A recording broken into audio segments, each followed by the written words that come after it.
गहरी रात थी और आसमान में बादल घिर आए थे। सुरेश, एक साहसी युवक, अपने बचपन के गांव लौट रहा था।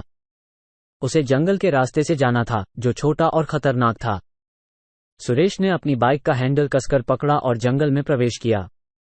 जंगल में घुसते ही ठंडी हवा का झोंका उसके चेहरे पर पड़ा। उसने महसूस किया कि यह कोई साधारण जंगल नहीं है। कुछ दूर चलने के बाद उसकी बाइक का टायर अचानक पंचर हो गया। उसने बाइक रोकी और अंधेरे में चारों ओर देखा। कहीं से भी मदद की उम्मीद नहीं थी। अचानक उसे झाड़ियों के पीछे से किसी के चलने की आवाज आई। उसका दिल तेजी से धड़कने लगा। उसने सोचा, ये सब मेरा वहम है, परंतु आवाजें लगातार बढ़ती गईं। उसने बाइक को किनारे लगाया और टायर की जांच करने लगा। तभी उसकी नजर एक चमकती हुई रोशनी पर पड़ी। रोशनी जंगल के गहरे हिस्से से आ रही थी। सुरेश ने हिम्मत जुटाई और रोशनी की ओर बढ़ा। चलते चलते उसे एक पुरानी, जर्ज झोपड़ी दिखाई दी। झोपड़ी के अंदर से हल्की रोशनी झलक रही थी। उसने दरवाजे पर दस्तक दी। दरवाजा खुद ही खुल गया। अंदर एक बूढ़ा आदमी बैठा था, जिसकी आंखें रहस्यमयी चमक से भरी हुई थीं। बूढ़े आदमी ने कहा, तुम यहाँ क्यों आए हो, युवा? सुरेश ने अपनी समस्या बताई। बूढ़े आदमी ने मुस्कुराते हुए कहा, यह जंगल साधारण नहीं है। यहाँ अदृश्य शक्तियां हैं। लेकिन मैं तुम्हारी मदद कर सकता हूँ, अगर तुम मेरी एक शर्त मानोगे। सुरेश ने पूछा, क्या शर्त है? बूढ़े आदमी ने उत्तर दिया, तुम्हें इस झोपड़ी में रात भर रहना होगा, और जो भी हो, बाहर नहीं निकलना होगा। सुरेश ने हामी भर दी और झोपड़ी के अंदर बैठ गया। रात गहराने लगी और सुरेश को नींद आने लगी। अचानक उसे एक अजीब सी आवाज सुनाई दी। उसने चारों ओर देखा, लेकिन कुछ नहीं दिखा। अचानक खिड़की खुल गई और ठंडी हवा का झोंका अंदर आया।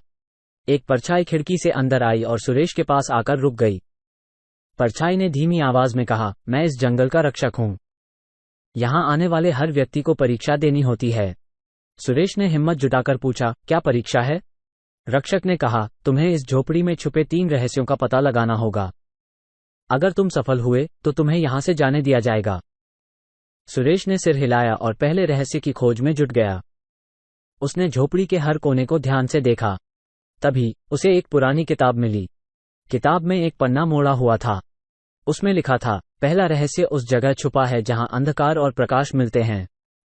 सुरेश ने तुरंत खिड़की की ओर देखा। खिड़की के पास एक छोटा सा बक्सा रखा हुआ था। उसने बक्सा खोला तो उसमें एक चाबी निकली। सुरेश ने चाबी को अपने पास रखा और दूसरे रहस्य की तलाश में जुट गया। उसे झोपड़ी की दीवार पर एक चित्र दिखा। चित्र में एक दरवाजा बना हुआ था, जिस पर ताले लगे थे। सुरेश ने वो चाबी लेकर दरवाजा खोला। अंदर एक छोटी सी अलमारी थी, जिसमें एक और किताब रखी थी। किताब में दूसरा रहस्य लिखा था, सच्चाई का मार्ग वही पा सकता है जो अपने भीतर की आवाज सुन सकता है। सुरेश ने अपनी आंखें बंद कर ध्यान लगाया। उसे अपने भीतर की आवाज सुनाई दी, दरवाजे के पीछे कुछ छुपा है। उसने दरवाजे के पीछे देखा तो वहां एक दर्पण था। दर्पण के पीछे एक और चाबी रखी हुई थी। अब सुरेश को तीसरे रहस्य की खोज करनी थी। उसने सोचा, ये चाबी किसके लिए हो सकती है। तभी उसे झोपड़ी के एक कोने में एक बड़ा सा संदूक दिखा। उसने चाबी से संदूक खोला तो उसमें एक पत्र मिला। पत्र में लिखा था, तीसरा रहस्य वही जान सकता है जो अपनी आत्मा की शुद्धता पर विश्वास करता है। सुरेश ने पत्र को ध्यान से पढ़ा और समझ गया कि उसे अपने सभी भय और संदेह को दूर करना होगा। उसने गहरी सांस ली और अपने भीतर के सभी डर को बाहर निकाल दिया। अचानक झोपड़ी की दीवारें चमकने लगीं और रक्षक फिर से प्रकट हुआ। रक्षक ने मुस्कुराते हुए कहा, तुमने तीनों रहस्यों का पता लगा लिया है। अब तुम जा सकते हो। सुरेश ने धन्यवाद कहा और झोपड़ी से बाहर निकला। उसकी बाइक अब चालू हो गई थी। वो जंगल से बाहर निकला और अपने गांव की ओर चल दिया। उस रात की घटनाओं ने सुरेश को सिखाया कि साहस, आत्मविश्वास और शुद्धता ही जीवन की सच्ची ताकत हैं। उसने समझ लिया कि हर रहस्य का हल हमारे भीतर ही छुपा होता है।